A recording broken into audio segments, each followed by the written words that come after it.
makalla yace wallahi mafarki ne wato irin wannan taron da aka yi na jiya sai naga ana yin sa amma a sama yace sai aka tafi da ni zuwa sama yace ina zuwa gurin sai naga taro ake irin wannan sai ce a wannan gona tare da sai aka ce min ai taron ambato ne sai ce to ai naga ana yi a ƙasa sai aka ce mashi ai duk wanda ka gani a ƙasa sai an kaki irinsa an kawo shi nan da ba shi mutum duk wanda ya zo nan duk wanda ya bata jiya to an kai shi gaban annabi ya ce kuma duk wanda ya gabatar da wata muhabara ko sha'iri ko malami kai ko ruwa aka baka wannan mai rabarwa 'yan agajinmu da ko sanni kai wa masu aikin maulidin jiya to ka je gaban annabi a jiya so wannan abin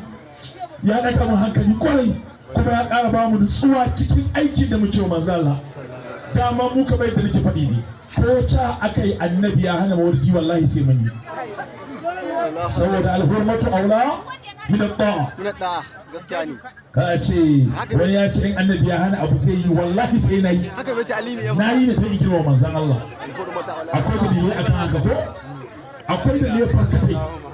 misali sai da na aliyu karamallahu wajahu akwai wani la ilaha illallah akwai waye kai imam alimin annabi waye kai shi ya fara ba annabi kyautar rai inda manzala ke kwance ya ce yar su tashi tafi kwanta a gwan lallaba sai suka shaini a madadinka wa zai iya wannan shi ya fara tsananin bin manzan Allah bai taɓa rawa a cikin addini ba wato in a ce an kawo addini da safe shi ba da safe ya karba in da rana ya karba a gurin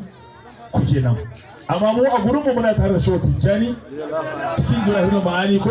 ya kawo hadithin da manzala ya ce ni da Aliyu haske ne guda biyu tun alimul zarri muka haɗu a cikin Adamu muka rabu a cikin Abdullahi da Abu Talib yanzu mun kare haɗewa cikin Hassan da Hussein haka yake da manzan Allah kaga ba wanda kai shi kusanci kenan amma a Hudaybiya da Yahudawa suka ce ya soka sunan manzan Allah kafiran baka soka sunan manzan Allah yace shi ba zai iya ba annabi ce a soke ya soke da ka soke yace ya rasulullahi uwa bata haifa aliyu da hannun da zai iya soke sunan ka ba zan soke ba kaga wannan me yayi ya fitire umarnin annabi ko amma me yayi ya burge Allah dan ya kare alfarma annabi haka da su afance ni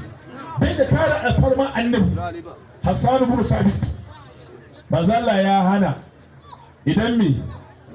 ya fito a miƙe ya ce ku daina miƙewa ya hana yau gobe annabi fitowa samu ya miƙe ana rika rigarsa ka zauna mana ya ki zama sai dai bari annabi ya zauna ya yi aqum wal qiyamu ilayka fardun na tashi saboda kai wajibi ne ya rasulullah ta yaya ku za a ce ni ban faralla ban aikata ba ai mikinu mallahu aqallur rajih daman zai yi wanda hankalinsa yake rinjayensa ya ganka ya ga wannan kyan da Allah ya maka kuma bai miƙe tsaye ba kaji kuma kaji annabi ya hana amma yayi ne ya aikata ko manzo Allah sai ya ce ubangijinsa ya ma alƙawari duk wanda ya haddace wa'annan baituka na Hassan ibn Thabit shi kuma zai gina ma gida aljanna babu hisabi na fa safance ni shi sa na ce yanzu sai an gaya ba kai maulidin manzo Allah sai an gaya ba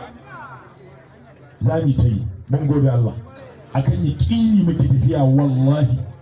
Allah ya kara annabi wasila wayannan yan masu sarwa nan tafiya Allah ya saka muku da alkhairi Allah ya saka muku da alkhairi Allah ya saka muku da alkhairi Allah ya yi da ku cikin annabi sallallahu alaihi wasallam akramakallah yan afwa abadan yi kasida wadan Allah ci gaba ka faisal Allah